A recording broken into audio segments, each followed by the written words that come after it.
Assalamualaikum warahmatullahi wabarakatuh. Yang terhormat Wakil Kepala SDN 04 Kalimantan Surian, seterusnya Majelis Guru SDN 04 Kalimantan Surian. Bersyukur kita kepada Allah dengan mengucapkan Alhamdulillah Rabbil Alamin. Bersalawat kita kepada baginda Rasulullah SAW, dan kita sempurnakan dengan salam Assalamualaikum ya Rasulullah.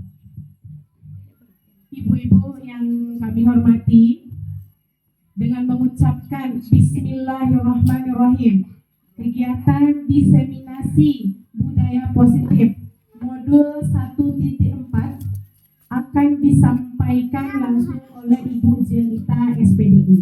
Maka dari itu kami memohon partisipasi dan perhatian dari ibu-ibu bersama. Kepada Ibu Jelita kami persilahkan.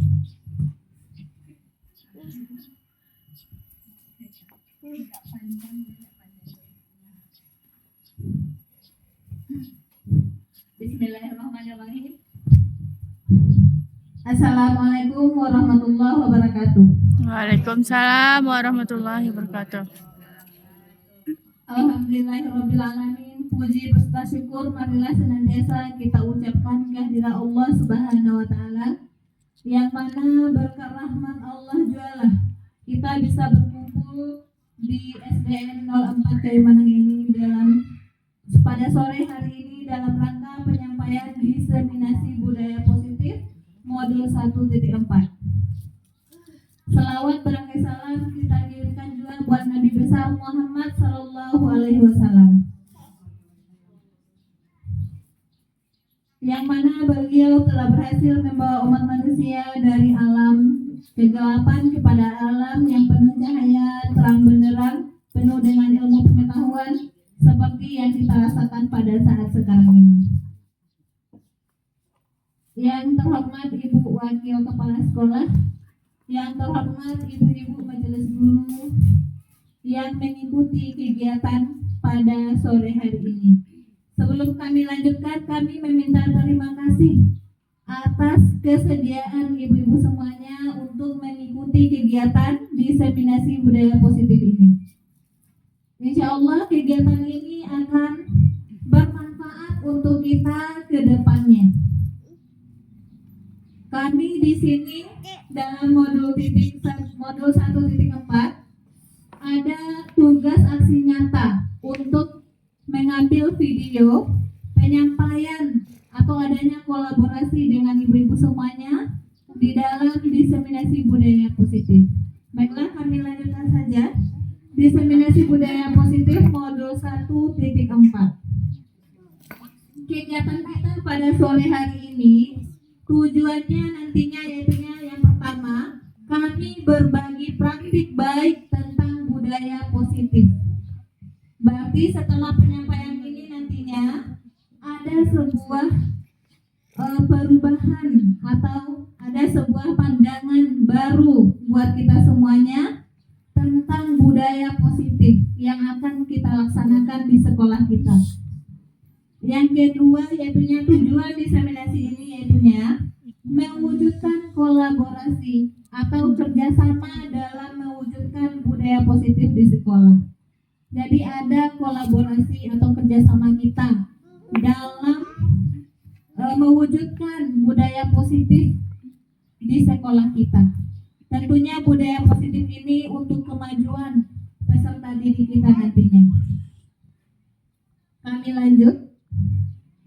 Budaya positif di sekolah yaitu nilai dan kebiasaan di sekolah yang berpihak pada murid agar mereka dapat berkembang menjadi pribadi yang kritis, penuh hormat, dan bertanggung jawab sesuai dengan profil pelajar Pancasila.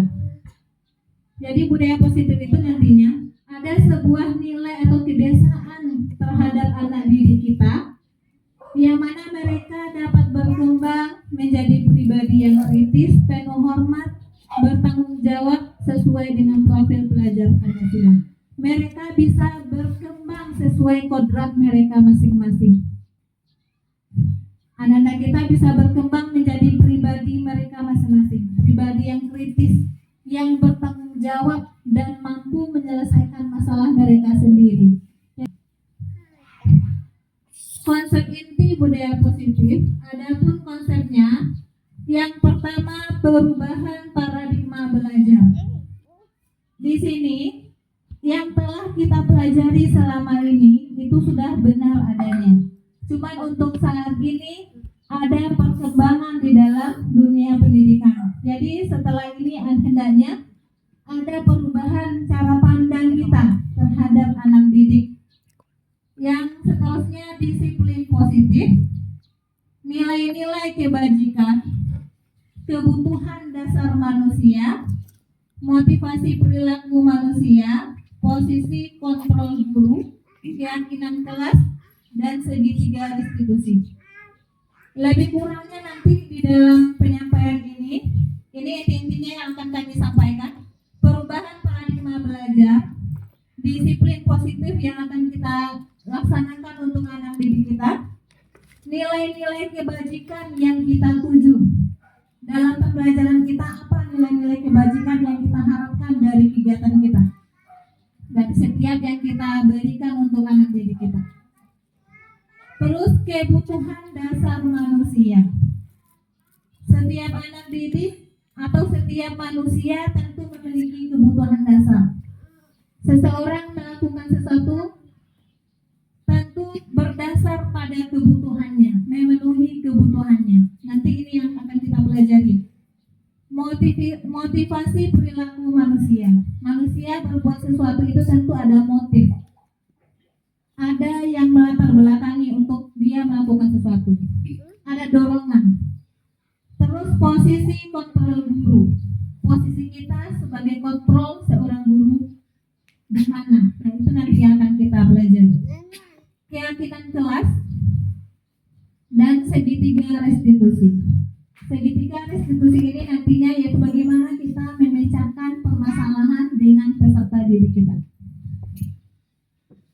Ada kebutuhan murid dalam mewujudkan profil pelajar Pancasila.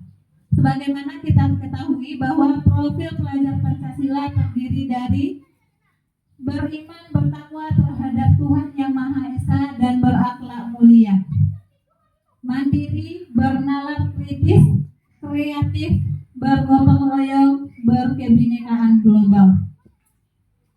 Jadi setiap kegiatan yang kita berikan pada peserta didik memiliki nilai-nilai yang sesuai dengan profil pelajar Pancasila.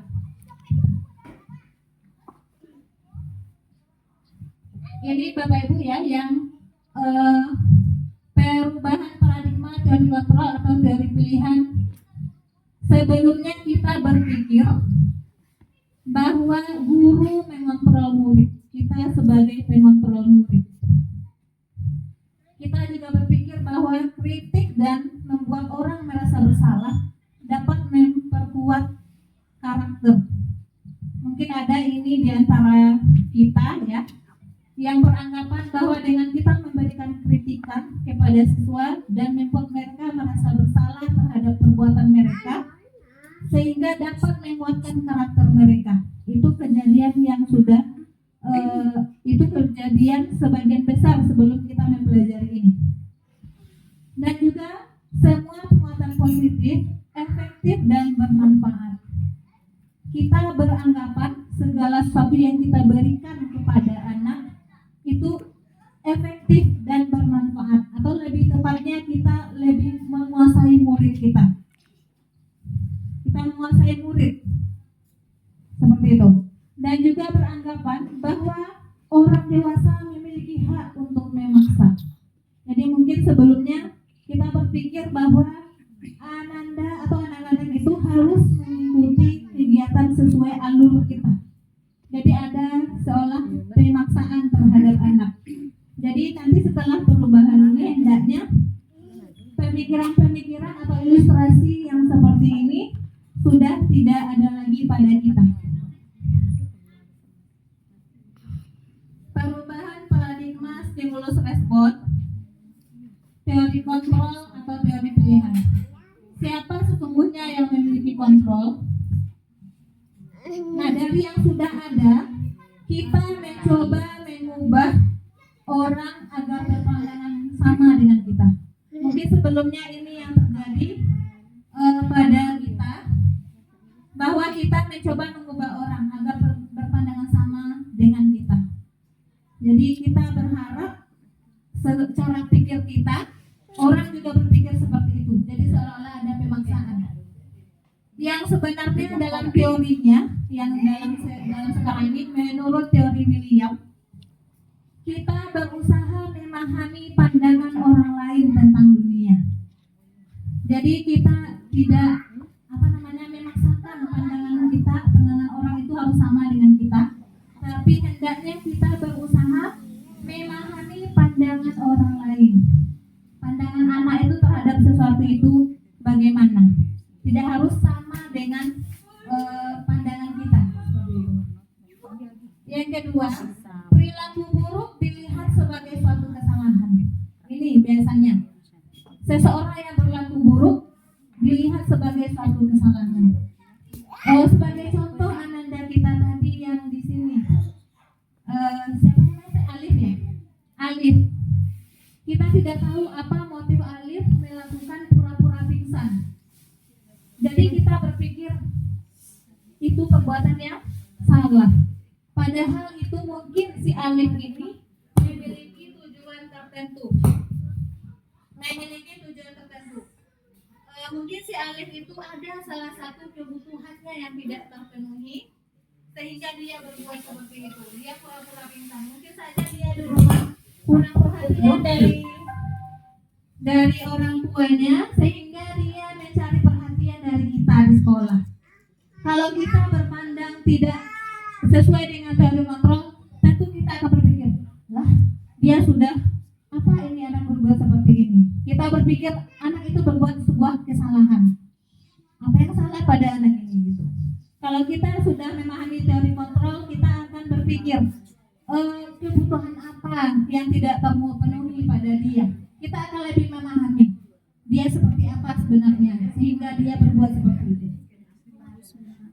Yang seterusnya yang telah dilakukan selama ini, saya bisa mengontrol orang lain. Mungkin kita ada berpikir seperti itu kepada anak diri kita. Saya bisa mengontrol anak seperti itu. Padahal harusnya kita tidak mengontrol. Anak itu dia sudah punya kontrol dirinya mereka masing-masing. Setiap manusia punya kontrol masing-masing terhadap dirinya. Jadi kita tidak mengontrol orang lain, tidak mengontrol anak, tetapi anak itu bisa mengontrol diri, cuman kita menuntun anak tersebut. Pandangan kita juga, pemaksaan ada pada saat bujukan itu gagal. Mungkin kita memang seperti itu. Kita bujuk-bujuk dia, tidak juga berhasil. Seperti ini, tidak juga berhasil. Sehingga timbul nanti adanya kita memaksa. Nah, itu sudah dijelaskan tadi. Ibu semuanya masih ada lagi, coba pendapatnya kira-kira kebutuhan apa yang tidak terpenuhi nih, si Agus. Apa solusi yang kita berikan? Coba pendapat yang lainnya, coba ibu semuanya. Yang tadi itu udah benar ya pendapatnya ya. Coba ada nggak kira-kira kebutuhan lain yang belum terpenuhi?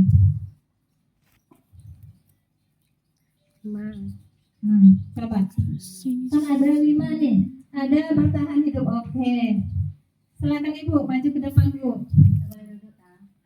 Coba di depan bu, masuk kamera bu ya. Say hello. Semangat. Biar cair suasananya bu. Kami masih baru, masih kaku. Oke, tepuk tangan dulu. Baiklah, terima kasih atas kesempatan yang diberikan kepada kami menanggapi masalah yang dihadapi oleh Bu Ria di kelas 6 tadi. Mungkin si Agus ini dia berperilaku seperti walaupun dia sudah mempunyai atau sudah membawa bekal dari rumah, tapi dia ingin mengambil makanan teman karena dia selalu usil. Jadi keusilan dia itu bukan hanya karena sifatnya yang yang butuh, atau bukan karena dia tidak makan, tapi karena seperti kebutuhan dasar kita tadi kan ada 5. Mungkin yang ini si Agus dia ingin mendapat pengakuan dari temannya, atau juga dia ingin mendapat kasih sayang. Jadi dicarilah dengan cara mengusili makanan teman tadi. Padahal dia ada bawa bekal juga itu. Nah, tapi karena mungkin dia kurang mendapat pengakuan dari teman sekelas atau kurang perhatian dari ibu guru kelas, makanya dia cari perhatian yang seperti ini. Solusinya pada Ananda Agus ini kita berikan perhatian, kita bujuk, kita ajak bersama, kita ajak dia makan bersama dengan teman, atau mungkin kita berikan perhatian yang lebih lah, agar sikap-sikap yang seperti mengusili makanan teman tadi tidak terulang kembali. Nah, itu pendapat dari saya, Bu Jelita. Ya Bu, tepuk tangan dulu. Ada yang banyak. Assalamualaikum warahmatullahi wabarakatuh. Assalamualaikum warahmatullahi wabarakatuh. Iya, kemana ibu-ibu? Jawabannya mantap sekali ya. Tepuk tangan satu kali lagi dulu ya. Ya, benar sekali. Mungkin tadi ya, yang kedua, si Agus ini dia kebutuhan Kasih sayang. tentang kasih sayang ya, kebutuhan kasih sayang. Dia mengusili temannya biar mendapat perhatian dari temannya, mendapat perhatian lebih lah dari teman, dari gurunya. Memang ya, kita tidak tahu ternyata latar belakang anak itu dia kebutuhannya mana yang belum terpenuhi. Mungkin untuk selanjutnya nanti ya kita seandainya kita bersama murid-murid kita melakukan sebuah kesalahan, jadi kita tidak boleh mencap itu salah, tetapi kita korek-korek dulu, kita cari-cari dulu apa penyebabnya seperti itu. Ini jawabannya. Ini jawabannya ibu. Semuanya berarti. Ternyata ya, dalam konteks penerapan disiplin positif, Ibu Ria sebaiknya mencari tahu alasan Agus melalui tindakan tersebut agar mengetahui kebutuhan mana yang sedang berusaha dipenuhi oleh Agus. Benar ya, dengan melakukan pendekatan individu. Dengan menanyakan langsung pada anak, kita akan tahu kebutuhan mana yang tidak terpenuhi. Bagaimana cara kita menyelesaikannya ya. Pertama kita cari dulu, korek-korek dulu, jangan langsung disalahkan si anaknya. Ternyata Agus lapar dan orang tuanya tidak membawakannya makanan, bekal makan siang. Jadi kebutuhan bertahan hidup, sehingga dia mengambil makanan Temannya. terus dia merasa hebat dari temannya, sehingga temannya takut kepada dirinya dan teman-temannya mau menuruti keinginannya. Ternyata dia memiliki kebutuhan untuk menguasai kelas.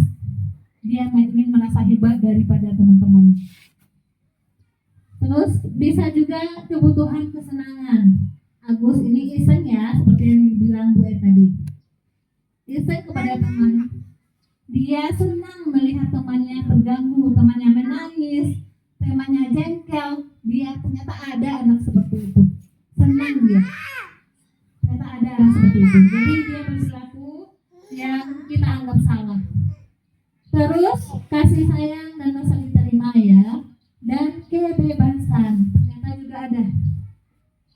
Motifnya memenuhi kebutuhan kebebasan. Agus merasa bosan dengan bekal yang dibawa orang tuanya. Itu aja bekalnya yang diberi. Mungkin nasi goreng terus, atau telur ceplok terus. Nah pas teman nih ada sambal ikan teri, wah enak rasanya. Jadi dia Bosan. punya teman, ingin bebas melakukan apa, ingin merasakan sesuatu yang baru, merasakan bebas. Jadi ini ya, untuk kedepannya diharapkan paradigma baru itu seperti itu dulu. Bukan kita salah selama ini, tidak, tetapi kita menambah paradigma cara pikir kita terhadap anak didik seperti itu. Ini juga kami rasakan pada diri kami, mungkin ibu-ibu semuanya ya juga merasakan, ternyata dulu kami yang pemarah, kami yang suka menghukum anak, hari ini sudah mulai berubah, mungkin tidak menghukum lagi seperti itu. Kalau ada anak yang salah mungkin lebih dibujuk lah, dicari tahu dulu apa masalahnya. Kalau biasanya kan kita suka kesal, apalagi anaknya tidak jujur ya Bu, kita suka langsung kesal dan mencap si anak itu salah. Jadi dari hari ini ke depannya mungkin kita bisa lebih tahu lagi apa yang harus kita lakukan. Nah, kita lanjut. Ternyata dari setiap sesuatu itu motivasi perilaku manusia. Kita memiliki motivasi. Setiap perbuatan kita ada motivasinya, ada motifnya. Motivasi itu ada dua, motivasi ekstrinsik dari luar diri dan motivasi intrinsik.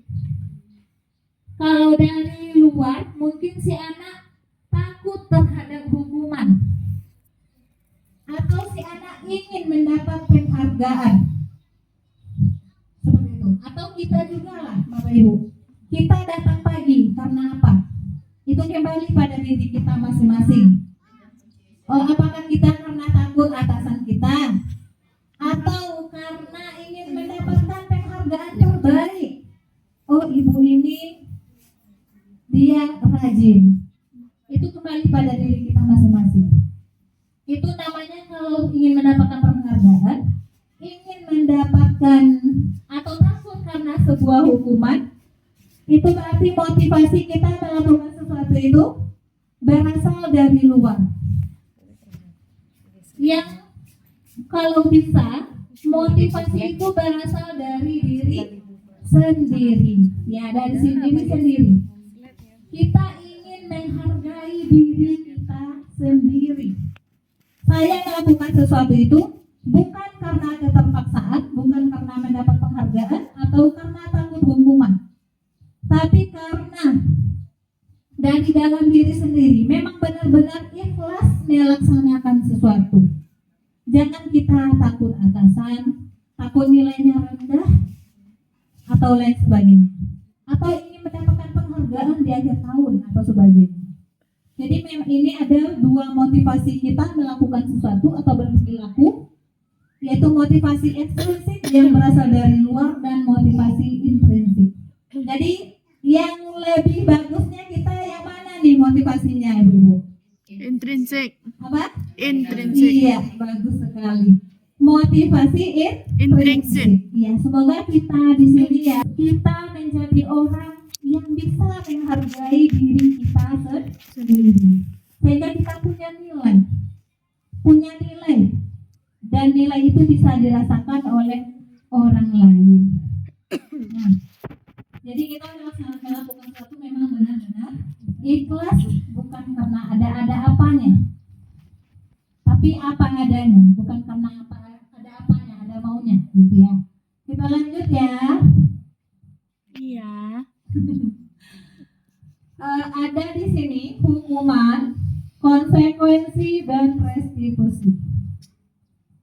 Ini yang biasanya kita lakukan. Hukuman yang sebenarnya di kita ya ada hukuman, ada konsekuensi dan restitusi. Kalau hukuman itu tidak terencana atau tiba-tiba, misalnya anak kita terlambat nih,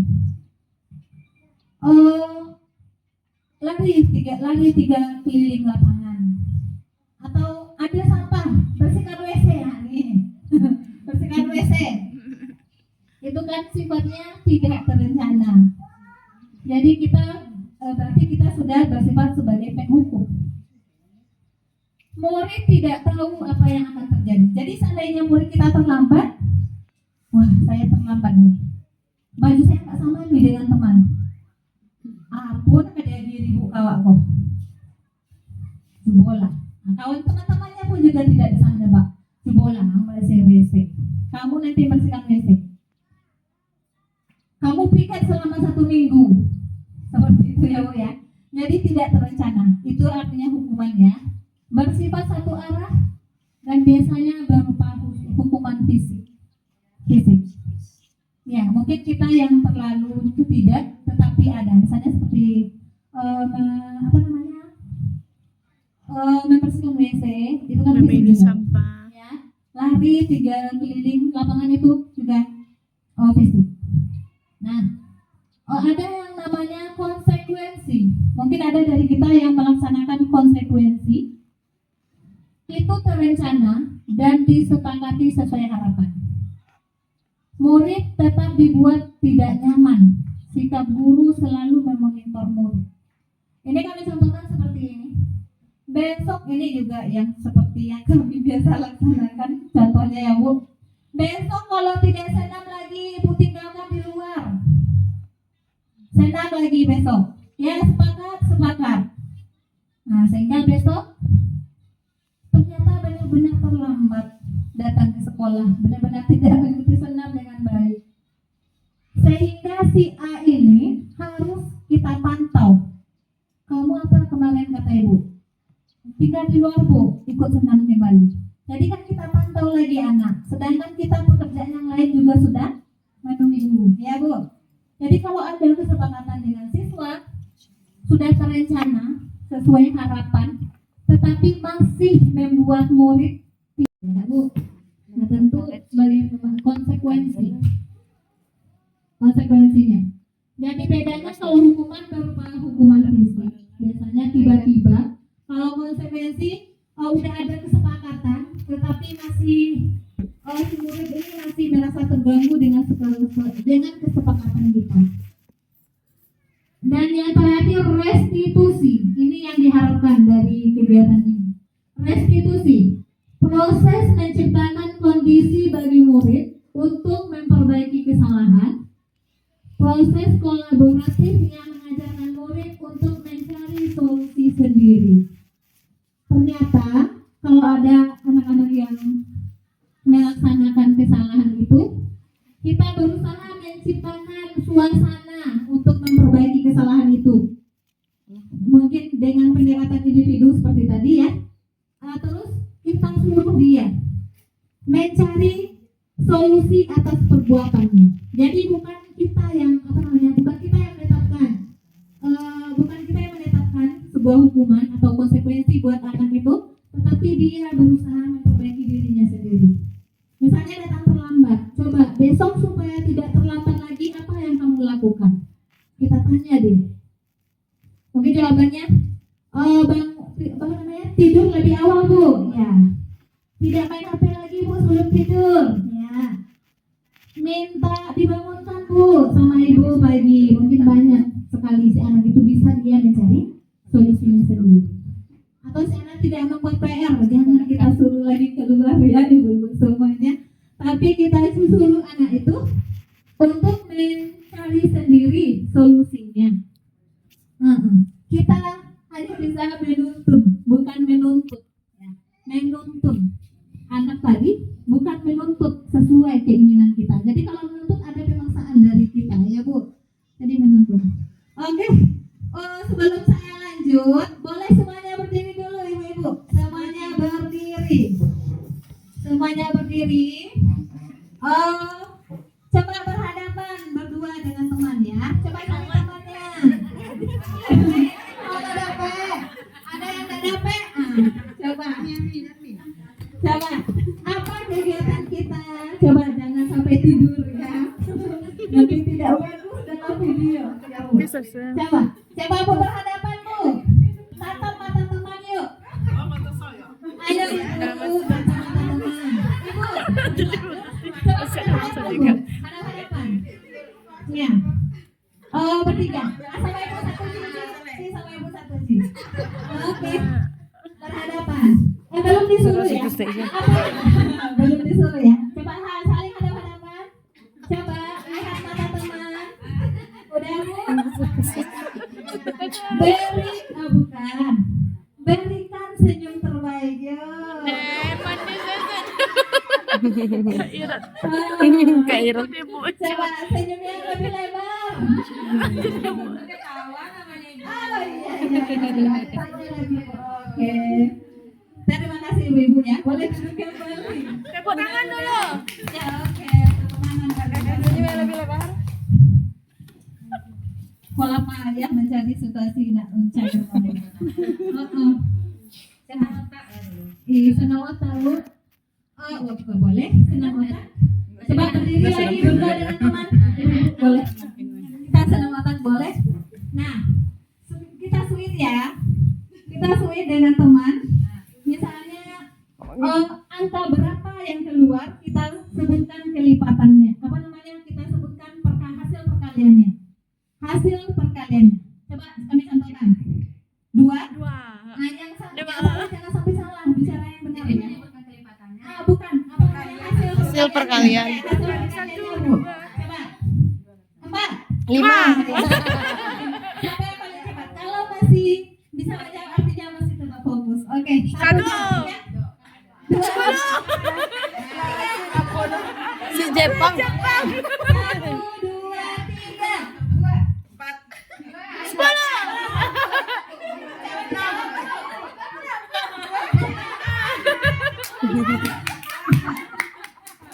Jawab dengan keras itu.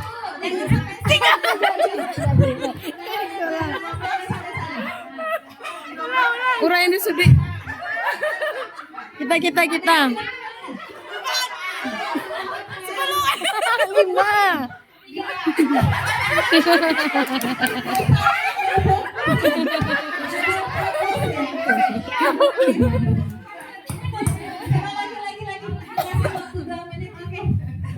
Cak mereng lagi.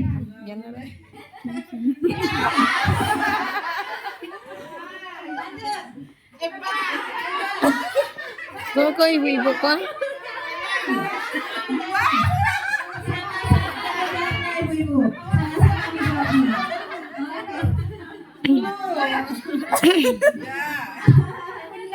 Kalau sudah tidak ada yang salah, sudah fokus ya. Tidak ada salah lagi. Oke, kita lanjut ya. Terima kasih ya Bapak semuanya. Boleh tepuk tangan lagi. Oke. Alhamdulillah ya. Sudah semangat lagi. Mudah-mudahan tidak ada yang tidur lagi.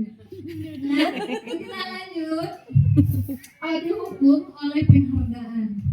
Ternyata hukuman itu ya sama apa ada juga nih dihukum oleh penghargaan, bahwa penghargaan ternyata sama dengan hukuman. Kita biasanya kan suka memberi penghargaan terhadap anak. Ternyata penghargaan itu sama dengan hukuman. Dalam arti kita meminta atau membujuk seseorang melakukan sesuatu untuk memenuhi atau mendapatkan tujuan sesuatu. Jadi dorongannya dari luar, motivasinya ekstrinsik, dari luar motivasinya. Ternyata setelah mempelajari di modul ini, kita tidak efektif memberikan penghargaan terhadap anak. Tidak efektif ternyata. Makanya sekarang lagi juara atau ranking itu dihilangkan ya Bu. Ternyata tidak efektif, sama perihalnya dengan hukuman. Berarti si anak melakukan sesuatu itu memang karena penghargaan, ingin mendapatkan penghargaan. Ingin mendapatkan penghargaan, jadi sama dengan hukuman sifatnya. Kalau hukuman takut, ada lebih rasa takut. Kalau penghargaan ingin memiliki, ingin mendapatkan. Jadi dorongannya dari luar. Kalau bisa kita sebagai pendidik, kita tidak tidak menempatkan penghargaan atau hukuman lagi. Tetapi motivasinya memang benar-benar dari dirinya sendiri. Anak itu tidak terlambat memang karena kesadaran dia. Dia sadar kalau perbuatan terlambat itu salah seperti itu. Ya, kita lanjut. Pengaruhnya jangka pendek dan panjang. Penghargaan dan hukum ini ya. Kita lanjut aja. Dihukum oleh penghargaan. Penghargaan menurunkan kualitas. Ternyata memang seperti itu. Saat seseorang tidak mendapatkan penghargaan, ya kemarin ya Bu ya, kita merasa kecewa. Lah nanti tidak usah lagi ikut, tidak mendapatkan penghargaan tahun ini ya Bu ya. Jujur ya, ada rasa kecewa ya Bu ya. Padahal penghargaannya tidak seberapa, tapi rasa kecewa kita ingin mendapatkan penghargaan jadi menurunkan kualitas. Kalau nanti kita tidak ikut lagi, tentu turun kualitas kita. Keikutsertaan kita kan tidak ada lagi, jadi penurunan dari kualitas. Penghargaan mematikan kreativitas. Nah, ya, terpaksa. Penghargaan mengurangi motivasi intrinsi benar. Kita ingin mendapatkan penghargaan. Kita ternyata melakukan itu. Jujur saja ya, dalam hati kita ingin mendapatkan penghargaan kemarin ya Bu ya. Ternyata itulah yang membuat rasa kecewa kita. Jadi kalau bisa besok lagi lah, yang penting kita ikut, kita berpartisipasi untuk sama-sama merayakan hari kemerdekaan. Kita ikut berbagi kebahagiaan dengan teman-teman kita. Mungkin itu lagi motivasinya besok ya Bu ya. Motivasinya kita ingin meramaikan acara, jadi bukan untuk mendapatkan penghargaannya. Seperti itu kira-kira untuk acara 17 Agustus kita kemarin ya Bu. Begitu juga di kelas atau di sekolah, kita usahakan nantinya hukuman ataupun penghargaan kita kurangi. Kalaupun tidak sekaligus bisa hilang, kita kurangi, kita angsur ya Bu. Benar. Untuk emosi saja kami dalam kelas satu pusing-pusing Bu. Masih berusaha lah mengurangi rasa itu, berusaha mengurangi rasa marah, rasa apa namanya, berusaha sabar untuk semua perilaku anak didik. Seperti itu. Kita lanjut ya. Oke, kita lihat ini Ibu, coba berikan pendapatnya. Saya mau pendapatnya Ibu ya. Yang pertama, mencatat 100 kali di dalam buku kalimat saya tidak akan terlambat lagi karena terlambat ke sekolah. Kita menyuruh anak mencatat 100 kali dalam bukunya dan menuliskan saya tidak akan terlambat lagi karena terlambat ke sekolah. Ini termasuk hukuman atau konsekuensi? Iya, bagus. Ini hukuman. Lari mengelilingi lapangan basket 2 kali karena terlambat hari ke sekolah. Apa itu kira? Hukuman, oke. Murid diminta push up 15 kali karena tidak menggunakan masker ke sekolah. Apa ini? Hukuman, ya benar. Boleh lanjut lagi? Menggantikan kertas tugas teman yang telah dicoret-coret. Ini apa? Konsekuensi, oke. Membersihkan tumbahan air di meja tulis karena tersenggol saat belajar. Konsekuensi. Murid disuruh untuk mengenakan sepatu seharian di sekolah karena tidak menggunakan. Murid disuruh untuk mengenakan sepatu seharian. Oh ini salah nih. Murid disuruh tidak mengenakan sepatu seharian di sekolah karena tidak mengenakan sepatu hitam. Apa ini kira-kira? Ya. Lari mengelilingi lapangan basket 2 kali karena terlambat 10 menit untuk pelajaran PJOKA. Oke, iya. Berarti kita sudah paham ya Bu ya. Ternyata Ibu-ibu lebih cepat pahamnya tentang hukuman dan konsekuensi. Oke, ini jawabannya. Iya. Coba.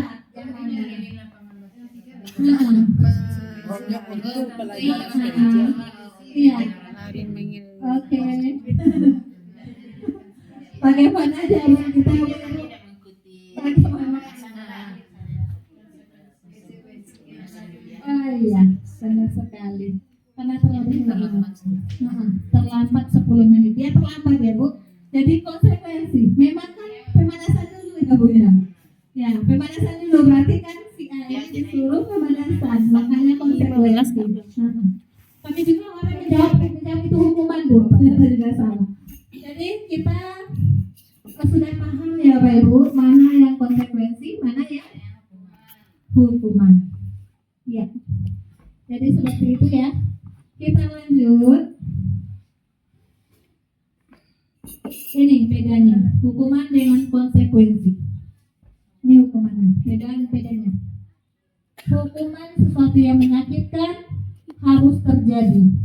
Konsekuensi itu sesuatu yang harus terjadi. Ya, makanya yang tadi itu konsekuensi perginya. Memang dia harus pemanasan ya, makanya dia termasuk konsekuensi lari 10 menit di lapangan.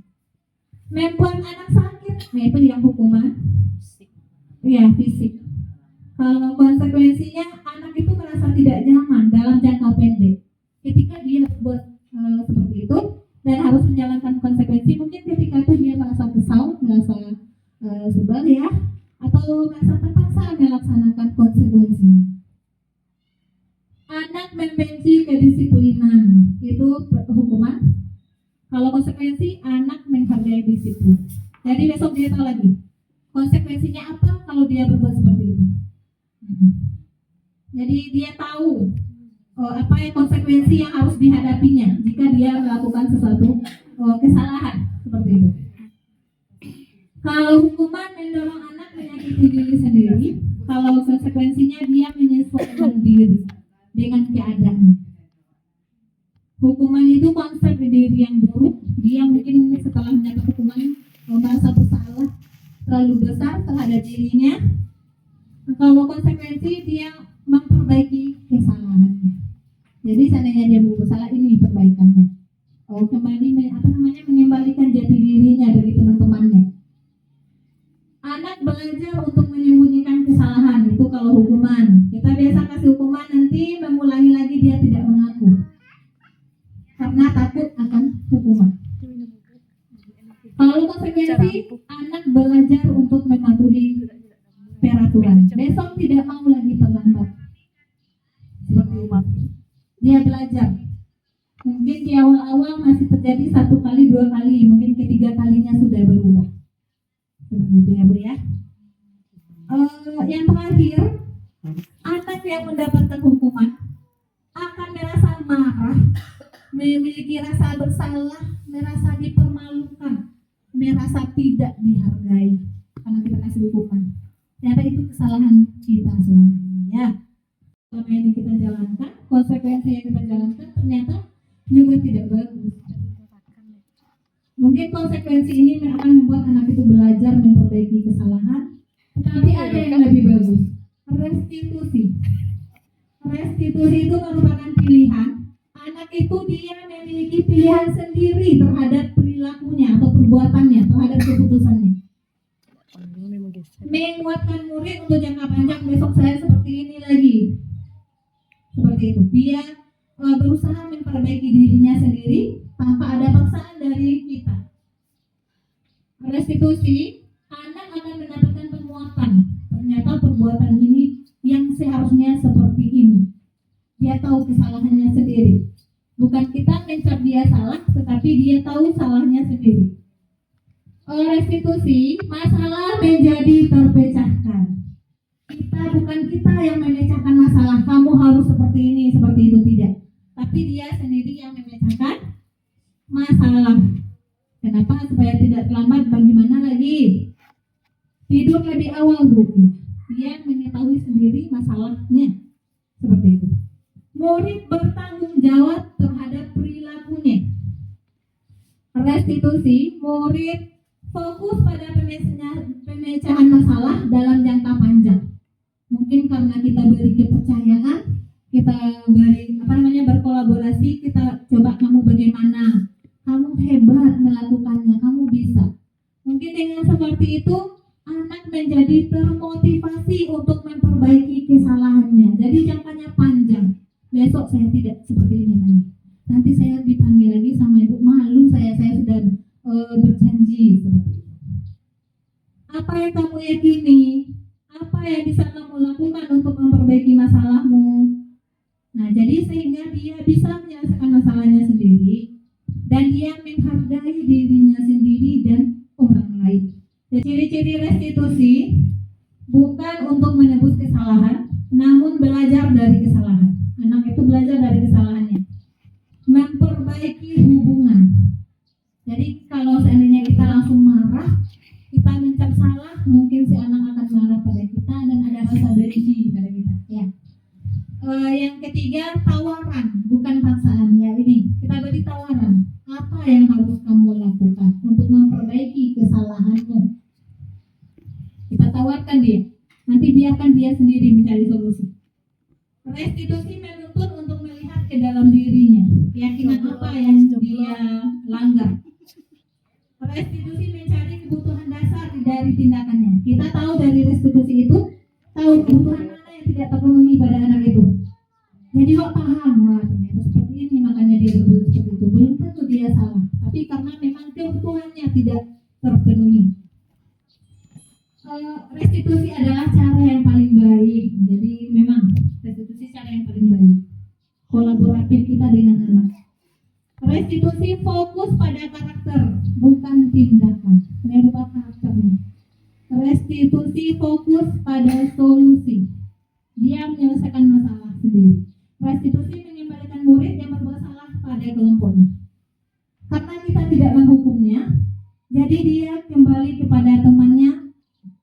Mbak tadi, Mama tadi, tidak banyak pertanyaannya dari siswa yang lain. Karena dia dengan santai kembali ke kelompoknya, kembali ke kelompoknya seperti itu. Kalau dia kita kasih hukuman, tentu namanya akan bertanya, pula kata lambe, pula jahit juga perang yang tuh. Nah, mungkin banyak lagi dia dicap oleh teman-temannya. Tapi karena dia mencari solusi sendiri, tidak ada lagi seperti itu. Dia bisa santai temannya juga santai lagi kepada dirinya seperti itu. Untuk ciri-ciri restitusi. Lanjut 5 posisi kontrol guru. Ini nih ada kita di sini.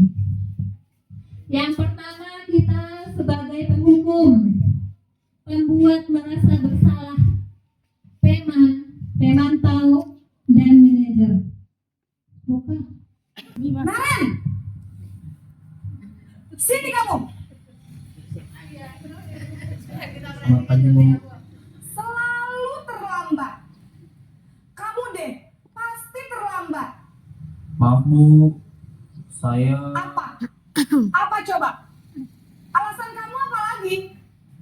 Kapan sih kamu tidak terlambat? Malas sekali ya kamu jadi anak. saya Dasar pemalas. Gak kapok-kapok sih kamu. Sudah berapa kali terlambat? Sana, kamu keliling lapangan basket 2 kali. kenapa saya harus keliling lapangan basket, Bu? Kenapa? Kamu mau lawan ibu? Berani-beraninya jawab. Sudah terlambat, masih berani jawab pula. Sekarang, keliling lapangan basket 5 kali sekalian. Biar kapok. Cepat. Pergi sana ke lapangan basket. Sadis itu gurunya ya, Bu. Kalau berhukum.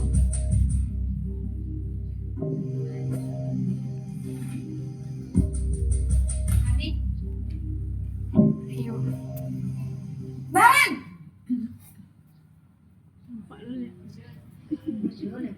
Selamat pagi, Bu. Naren.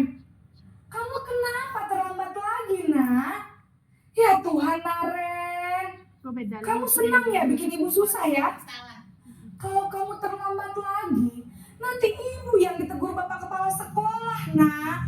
Disangka ibu tidak bisa membina kamu. Duh, gimana ini? Maaf, Bu. Duh, Gusti Naren. Kamu suka ya kalau ibu ditegur bapak kepala sekolah? Terus, sekarang ibu harus tulis apa ini di buku absen? Ini kamu sudah sering terlambat loh. Ibu harus apa coba? Maaf, Bu. Maaf sekali. Ya sudah, lain kali jangan bikin ibu susah lagi ya nak ya. Ibu tidak akan kuat lagi kalau kamu begini terus. Bisa jantungan kalau ibu ditegur bapak kepala sekolah. Sana cepat ke kelas. Maaf ya, Bu.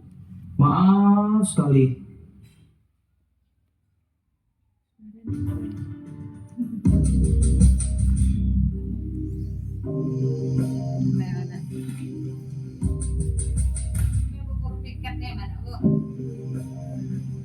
Naren!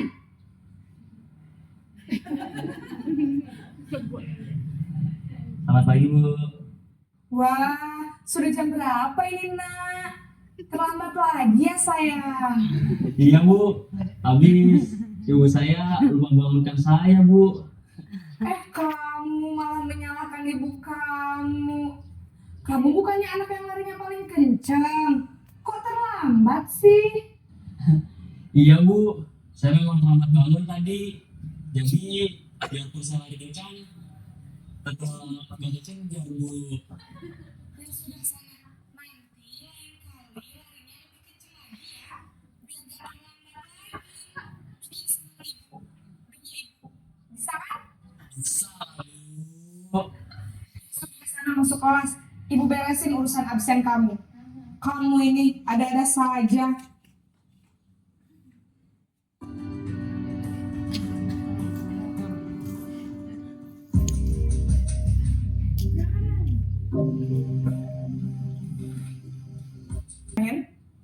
Maaf Bu, saya terlambat. Iya, sekolah masuknya jam 7, sekarang sudah jam 7.20. Jadi sekarang bagaimana ini Naren? Maaf Bu, saya lupa setel alarm saya semalam. Baiklah, menurut kamu, keyakinan sekolah yang mana yang perlu kamu tingkatkan? Menghargai diri sendiri dan orang lain mungkin ya Bu. Setuju. Jadi, apakah Naren meyakini prinsip saling menghormati tersebut? Iya Bu, saya meyakininya. Apakah Naren bersedia memperbaiki masalah keterlambatan ini? Bersedia Bu. Bagaimana kamu akan perbaiki masalah keterlambatan ini? Saya akan coba untuk tidak lupa menyetel alarm saya Bu. Baik, kalau Naren lupa menyetel alarm di rumah, ada orang yang kira-kira bisa bantu mengingatkan tidak? Ada Bu, kakak saya, Kak Emma. Ada lagi selain Kak Emma? Selain Kak Emma, ada ibu saya. Baik, jadi yang mengingatkan Naren adalah Kak Emma dan ibu kamu ya? Kira-kira akan mulai setel alarm kapan nih Naren? Setelah pulang sekolah, akan segera saya lakukan. Baik, jadi Naren akan setel alarm untuk bangun besok pagi dan akan diingatkan oleh kakak dan ibunda Naren ya. Ada lagi yang mungkin perlu dilakukan Naren? Agar tidak terlambat bangun lagi. Tidak ada Bu. Baik Naren, terima kasih untuk kerjasama kamu. Sekarang kamu perlu kembali ke kelas untuk belajar. Baik Bu, terima kasih. Oke, kira-kira mana ya dari antara posisi kontrol tadi yang pernah kita lakukan ibu-ibu? Yang pernah kita lakukan, coba.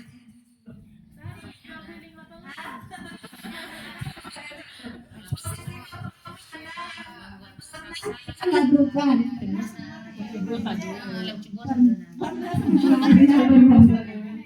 Kecuali manajer. Jadi ini rata-rata ya kita pernah berada di posisi penghukum, di posisi pembuat merasa bersalah, di posisi teman, posisi pemantau, mungkin yang itu manajer. Dari video yang sudah kita tonton, kita sudah tahu posisi mana yang paling bagus di antara kelima posisi kontrol tadi. Jadi posisi mana kira-kira ibu? Posisi manajer, ya benar sekali. Kalau kita berada di posisi manajer, mungkin anak akan lebih menghargai kita. Anak-anak juga akan mengakui kesalahannya sesuai dengan keyakinannya sendiri, seperti itu. Jadi dari video tadi ya, ini tidak saya jelaskan lagi ya Bapak Ibu ya. Waktu kita juga sudah masuk asar, sudah sore. Kalau penghukum bagaimana tadi, kalau pembuat rasa bersalah bagaimana, tidak perlu saya jelaskan ya. Tentu kita akan membuat anak-anak itu bagaimana, lebih memikirkan perasaan kita. Kita ingin anak kita itu memikirkan perasaan kita. Seperti itu kalau membuat rasa bersalah. Kalau teman ternyata juga tidak bagus, mungkin si anak tidak menghargai kita jadinya. Kita dianggap teman saja. Sama ibu tuh kawan-awaknya. Ibu tuh eloknya. Jadi eloknya di awak tuh ndak magi. Mungkin awak anggap dia kawan. Seandainya awak sempat magi konsekuensi, atau bagi hukuman mungkin berubah lagi pemikirannya. Dan juga pemantau ternyata juga kurang bagus ya, dengan memberikan konsekuensi ternyata juga kurang bagus. Jadi yang paling bagus ini kita tetapkan bersama ya ibu-ibu, posisi kita yang paling bagus sebagai manajer. Coba yang lebih keras, posisi kita yang lebih bagus sebagai apa ibu? Manajer. Oke, tepuk tangan buat kita semuanya ya.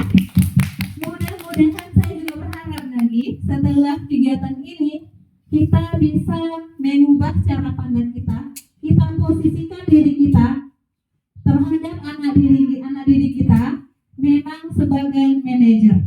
Di awal-awal mungkin susah, tetapi mudah-mudahan kalau kita berusaha akan bisa kita lakukan.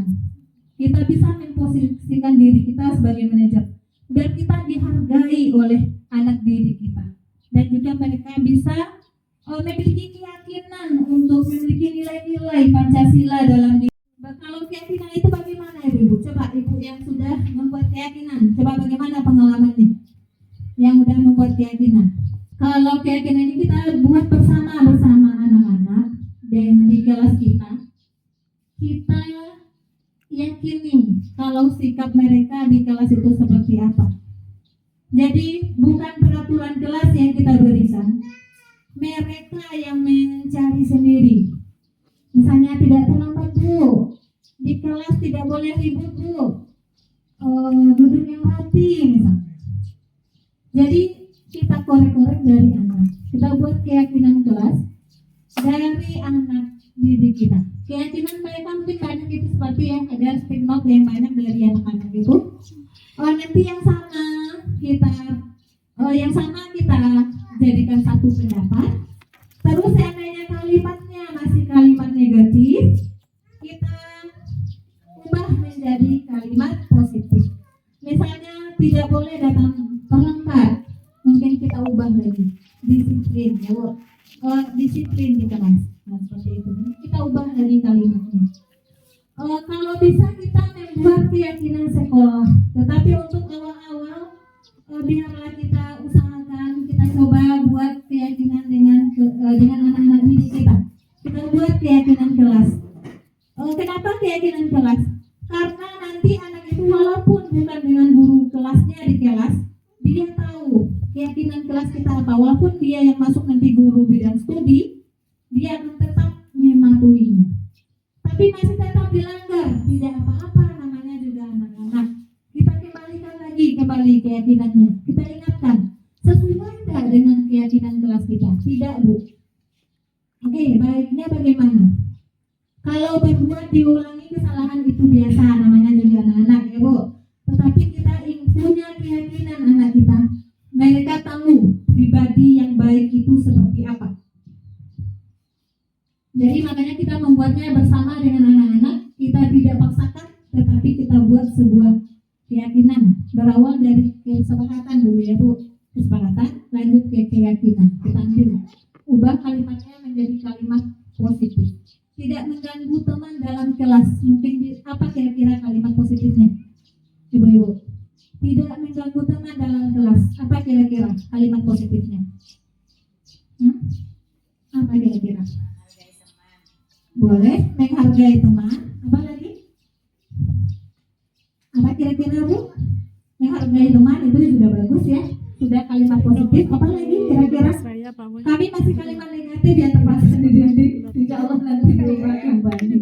Coba. Sebelum pelajaran ini memang kalimat negatif yang terpaksa dididik.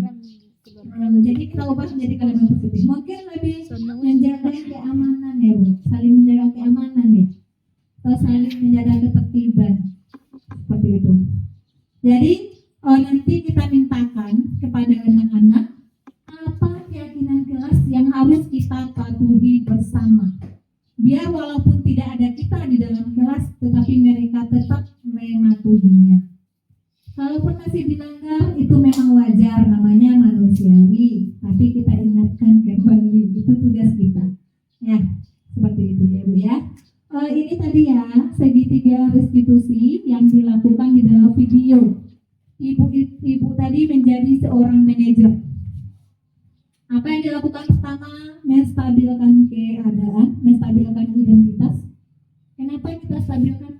Si anak yang terlambat tadi tentu sudah cemas karena kena marah sama guru. Jadi kita berusaha menstabilkan keadaan. Setiap orang pasti melakukan kesalahan, tetapi berusaha memperbaikinya. Mungkin itu yang kita bilang dulu, yang kita katakan dulu terhadap anak diri kita. Yang kedua, validasi kebutuhan. Ini yang segitiga restitusi. Yang keduanya validasi kebutuhan. Kenapa dia melakukan itu? Mungkin kita tidak langsung mencap dia salah. Kenapa dia melakukan itu? Kita tanya dulu. Mungkin kebutuhan yang mana yang tidak terpenuhi? Mungkin yang tadi si Agus ya, kebutuhan makan ya Bu, atau kebutuhan kasih sayang, kebutuhan kesenangan, atau lainnya. Jadi kita tanya dulu. Yang terakhir baru kita tanyakan keyakinannya. Keyakinan mana yang telah kita sepakati yang sudah dia tidak lakukan. Tentu dia akan tahu sendiri itu. Apabila di kelas. Wah, terlambat banget tuh, tidak disiplin sama guru. Mungkin dia bisa sendiri menjawab nanti. Dari sanalah kita beranjak dari keyakinannya, apa yang harus kamu lakukan untuk memperbaiki kesalahan atau untuk supaya keyakinannya itu berjalan seharusnya. Jadi yang terakhir itu menanyakan keyakinan. Kita nanti si anak akan menyelesaikan masalah sendiri sesuai keyakinan yang dilaksanakannya itu, yang belum dilaksanakannya. Nanti bagaimana dia menyelesaikannya sehingga terlaksana keyakinannya. Jadi dia bisa memposisikan dirinya kepada yang lebih baik dalam jangka panjang, bukan jangka pendek. Oh ini udah ya. Oh kalau contohnya tadi sudah ya Bapak Ibu ya. Contohnya sudah ada dalam video, jadi kami tidak tampilkan lagi. Atau mau menonton lagi Bu? Atau boleh ada satu video? Mau menonton lagi Bu Ibu? Kalau mau ditampilkan lagi? Mau. Oke.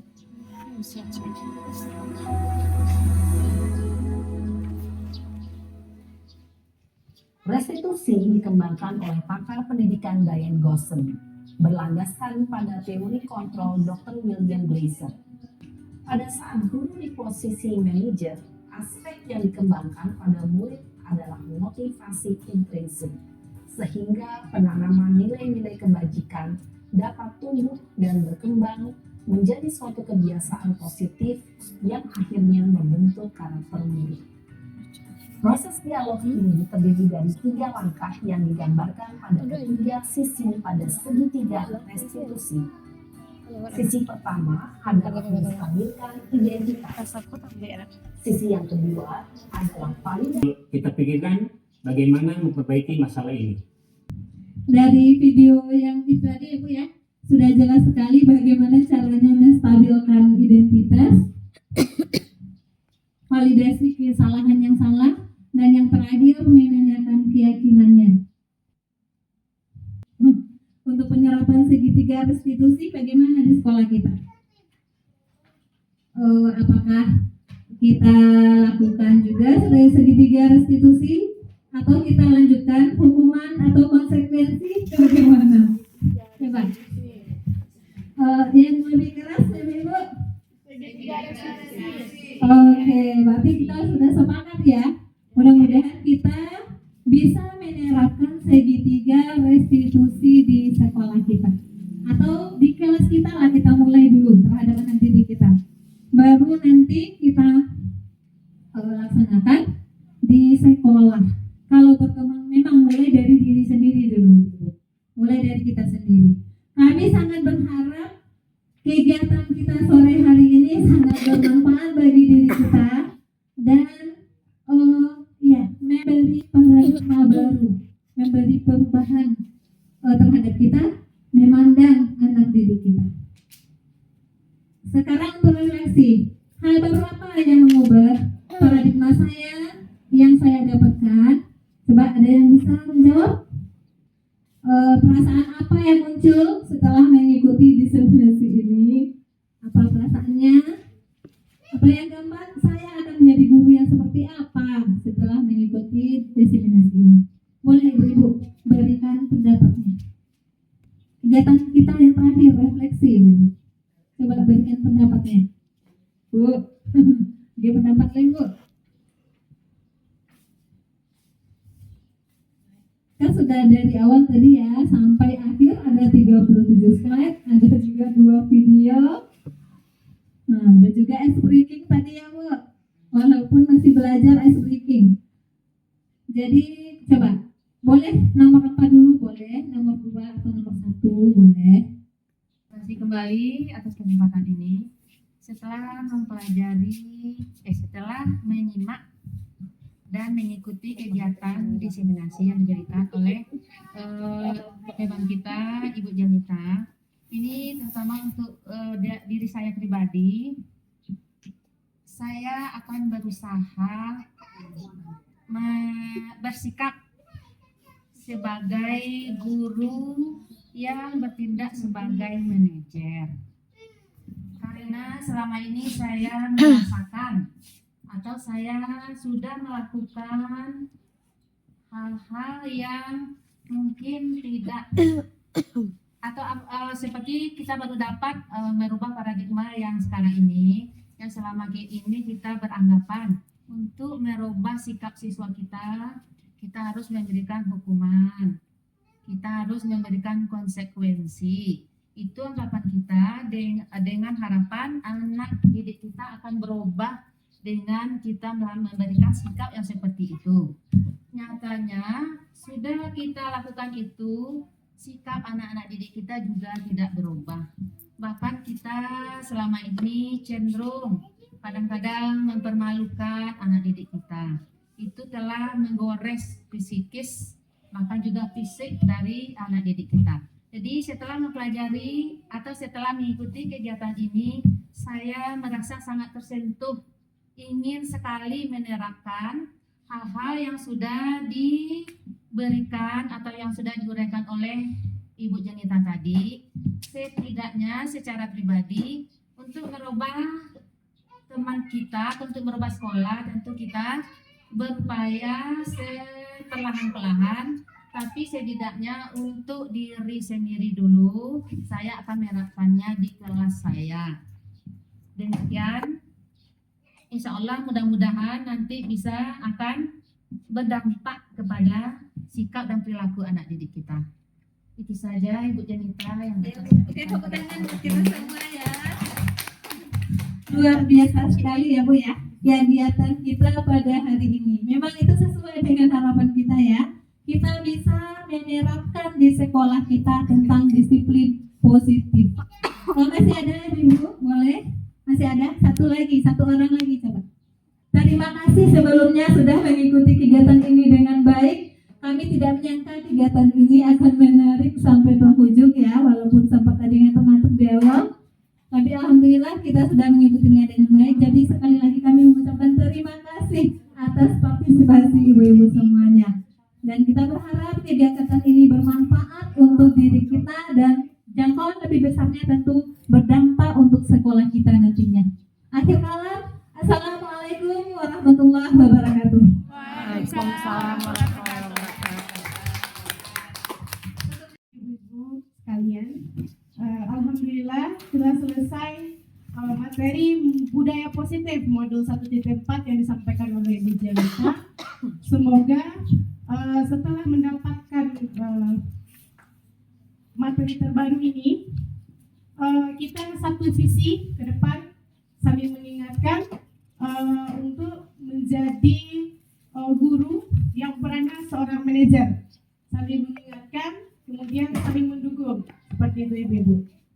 Kita tutup dengan doa kafaratul majelis. Subhanallahumma wa bihamdika asyhadu an la ilaha illa anta wa astaghfiruka wa atubu ilaik. Assalamualaikum warahmatullahi wabarakatuh. Waalaikumsalam warahmatullahi wabarakatuh.